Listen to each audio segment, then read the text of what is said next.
दोस्तों आज तारीख है 25 जुलाई। आज के दिन अमेरिका के बेसिस पर ईरान ने अटैक किया है। सबसे बड़ा अटैक कुवैत, बहरीन और जॉर्डन पर हुआ है और वहीं जॉर्डन के इन बेसिस पर अटैक करने के बाद ईरान रुका नहीं। ईरान ने अमेज़न के ऑफिसों पर भी हमला किया है। जो बड़े बड़े ऑफिस जॉर्डन, बहरीन, कुवैत के अंदर मौजूद है, वहां पर ईरान ने मिसाइलें दाग दी हैं। इसका बहुत बड़ा नुकसान अमेरिका को हुआ है। वहीं दूसरी तरफ डोनाल्ड ट्रंप एक टीवी चैनल को इंटरव्यू दे रहे थे। इसमें पत्रकार ने सवाल किया, क्या तुम ईरान पर कोई बड़ा हमला करने वाले हो? तो इस पर अमेरिका के राष्ट्रपति डोनाल्ड ट्रंप का जवाब आता है कि वो अभी भी कोई बड़ा हमला ईरान की जानिब नहीं करने वाले, सिर्फ बातचीत पर फोकस कर रहे हैं। अगर बातचीत से हल होता है तो ठीक है, ना तो बाद में देखा जाएगा। यानी यूं कहें कि अमेरिका का राष्ट्रपति डोनाल्ड ट्रंप डर चुका है और वो सिर्फ बातचीत पर ही रहना चाहता है और न ही अपनी मिसाइल से कोई ईरान पर हमला करने की कोशिश कर रहा है बड़ा। अभी तक कोई बड़ा हमला ईरान की जानिब अमेरिका की तरफ से नहीं हुआ है। पत्रकारों के सवाल का जवाब देते हुए राष्ट्रपति ट्रंप ने कहा कि वो अभी बातचीत पर फोकस कर रहा है और ईरान भी बातचीत के लिए तैयार है।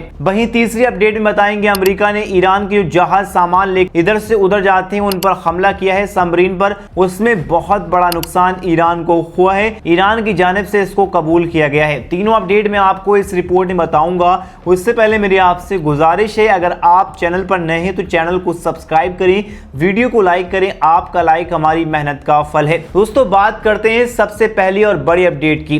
अपडेट निकल कर आई है बहरीन, कुवैत और जॉर्डन से। जॉर्डन के अंदर ईरान ने जो हमले किए, 6-7 मिसाइलें जॉर्डन के अंदर दागी थी। उनमें से जॉर्डन ने यह दावा किया है कि उसने ईरान की 6 मिसाइलों को इंटरसेप्ट कर लिया, उनको गिरा लिया और उनको तहस नहस कर दिया। वो जॉर्डन के अंदर ज्यादा नुकसान नहीं कर पाई। लेकिन ईरान की जानिब और इस द हिंदू की खबर के मुताबिक इसमें यह टाइप किया गया है कि ईरान ने जो हमला रात किया है जॉर्डन की तरफ, उसमें जॉर्डन के बेस, जो अमेरिका के बेस जॉर्डन के अंदर मौजूद हैं, वहां पर अमेरिका को बहुत बड़ा नुकसान हुआ है। साथ ही साथ जो अमेज़न के ऑफिस जॉर्डन के अंदर मौजूद हैं, वहां पर भी ईरान की मिसाइलें दागी गई हैं। आप इस रिपोर्ट में बाकायदा देख सकते हैं। वहीं दूसरी तरफ ईरान ने कुवैत के अंदर भी हमला किया है अमेरिकी बेसिस पर। यह रात टारगेट हुआ है लगभग 4 बजे आज, यानी 25 जुलाई को टारगेट किया गया है ईरान की जानिब से अमेरिका की तरफ, यानी अमेरिका के बेसिस पर। वहीं कुवैत, जॉर्डन और बहरीन में भी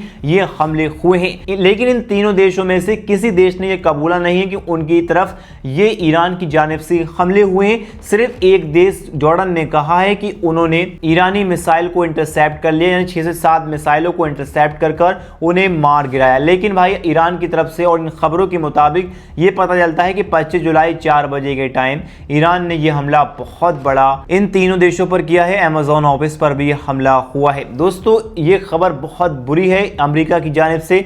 वहीं दूसरी खबर में आपको बताएंगे, अमेरिकी राष्ट्रपति डोनाल्ड ट्रंप भीगी बिल्ली बन चुका है, क्योंकि वो लगातार ईरान पर हमले कर थक चुका है। कोई हल ही नहीं निकल पा रहा है। जंग ईरान लगातार जीतता जा रहा है और अमेरिका इस जंग में पीछे बैकफुट पर धकेला गया है, क्योंकि लगातार अमेरिका की जानिब जो बड़े बड़े मिसाइल थे वो खत्म हो रहे हैं, जखीरे खत्म हो रहे हैं और अमेरिका की इकोनॉमी गिर रही है। अमेरिका को बहुत बड़ा नुकसान हो रहा है। अमेरिका की आवाम ही अब डोनाल्ड ट्रंप के खिलाफ खड़ी हो गई है। अब कई सारे मीडिया चैनल को एक डोनाल्ड ट्रंप इंटरव्यू दे रहा था। इस इंटरव्यू में कई सारे पत्रकारों ने सवाल किया, क्या अब आप अमेरिका की तरफ से और अमेरिका क्या ईरान की जानिब बड़े हमले करेगा?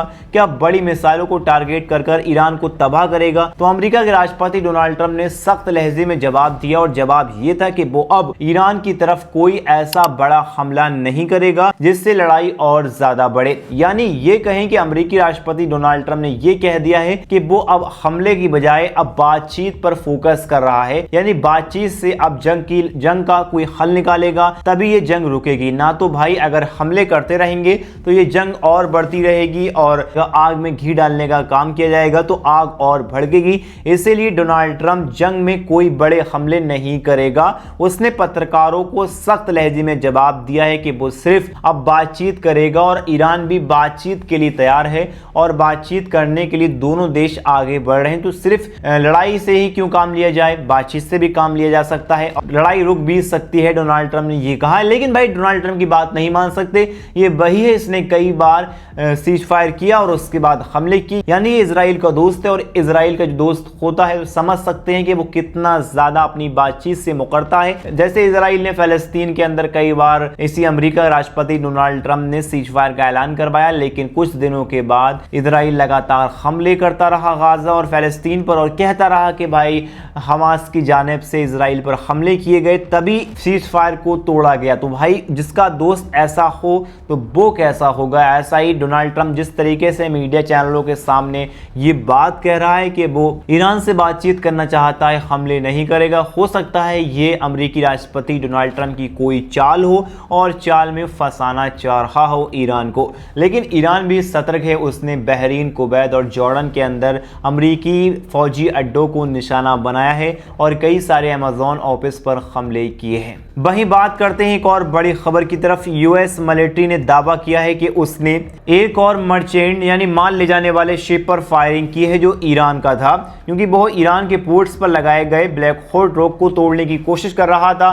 दूसरी तरफ ईरान ने पर्शियन गल्फ के आसपास मौजूद अमेरिकन मिलिट्री बेस को टारगेट किया है। दोनों देश ईरान के बीच लगातार 13 दिन से ये हमले चल रहे हैं और अभी तक कोई भी पीछे हटने के मूड में नहीं। सिचुएशन अब बहुत ही ज्यादा खराब हो गई है। वेस्ट एशिया में यूएस एम्बेसी से अपनी जगहों को छोड़ दें, क्योंकि भाई अगर लड़ाई ज्यादा लंबी चली तो भाई उनको निकलने का टाइम नहीं मिलेगा। इसीलिए यूएस ने वार्निंग दी है कि जल्द से जल्द वो जगह को छोड़ दें, ना तो भाई हमले ज्यादा होंगे और निकलने में काफी ज्यादा दिक्कत होगी। वहीं दूसरी तरफ ईरान रेवोल्यूशनरी गार्ड ने पड़ोसी देशों के लोगों को कहा है कि यूएस मिलिट्री के आसपास रह रहे जो लोग हैं उनको छोड़ दें और सख्त हिदायत दी है ईरान ने कि जगहों को छोड़ दें। हो सकता है कि इन जगहों पर ईरान हमले करे, हो सकता है कि अमेरिका की तरफ से हमले किए जाएं। तो दोनों देशों ने वार्निंग दी है कि जल्द से जल्द यूएस एम्बेसी के आसपास जो लोग रह रहे हैं वो उन जगहों को छोड़ दें। लड़ाई और बढ़ सकती है। लगातार 13 दिनों से यूएस और ईरान के बीच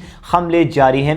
वहीं यूएस ने दावा किया है कि जो सबमरीन होते हैं, पोर्ट्स होते हैं, जो जहाज होते हैं, सामान को एक इधर से उधर आवाजाही के लिए यूज होते हैं, वहां पर यूएस ने हमला किया है। लेकिन अभी तक ईरान की जानिब से इस पर कोई सख्त बयान नहीं आया और न ही एक्सेप्ट किया गया है कि भाई उन ईरान की तरफ और ईरान के पोर्ट्स पर अमेरिका ने हमला किया है। दोस्तों, आपकी इन सारी रिपोर्ट के बारे में क्या राय, अपनी राय कमेंट में ज़रूर बताएं। अगर आपको वीडियो पसंद आए तो वीडियो को लाइक करें, चैनल को सब्सक्राइब करें। मिलते हैं एक और वीडियो के साथ, अब तक के लिए दुआ में याद रखिए।